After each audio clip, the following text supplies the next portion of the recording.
अस्सलाम वालेकुम। इसमें हम हज़रत सुलेमान अलैहिस्सलाम का वाक़या बयान करेंगे।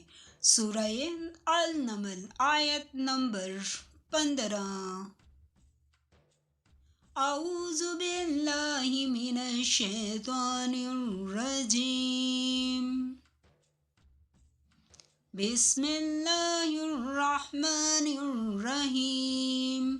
लाइक करें, सब्सक्राइब करें और बेल आइकन पर क्लिक करें। और हमने दाऊद अलैहिस्सलाम और सुलेमान अलैहिस्सलाम को इल्म बख्शा और उन्होंने कहा कि खुदा का शुक्र है जिसने हमें बहुत से अपने मोमिन बंदों पर फजीलत दी। सूरह अल नमल आयत नंबर 16। और सुलेमान दाऊद के कायम मुकाम हुए और कहने लगे कि लोगों, हमें खुदा की तरफ से जानवरों की बोली सिखाई गई है और हर चीज़ अता फरमाई गई है। बेशक ये इसका सरई फजल है। सूरह अल नमल आयत नंबर 17।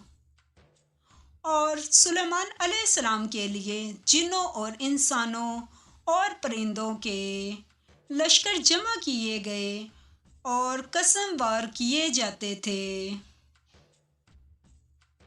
सूरह अल नमल आयत नंबर 18।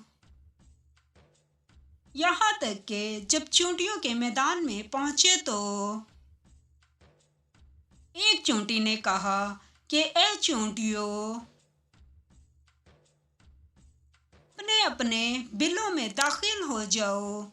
ऐसा ना हो कि सुलेमान अलैहिस्सलाम और इसके लश्कर तुमको कुचल डालें और इनको खबर भी ना हो। सूरह अल नमल आयत नंबर 19। तो वो इसकी बात सुनकर हंस पड़े और कहने लगे कि ए परवरदिगार, मुझे तौफीक अता फरमा के जो एहसान तूने मुझ पर और मेरे माँ बाप पर किए हैं इनका शुक्र करूं और ऐसे नेक काम करूं कि तू इनसे खुश हो जाए और मुझे अपनी रहमत से अपने नेक बंदों में दाखिल फरमा।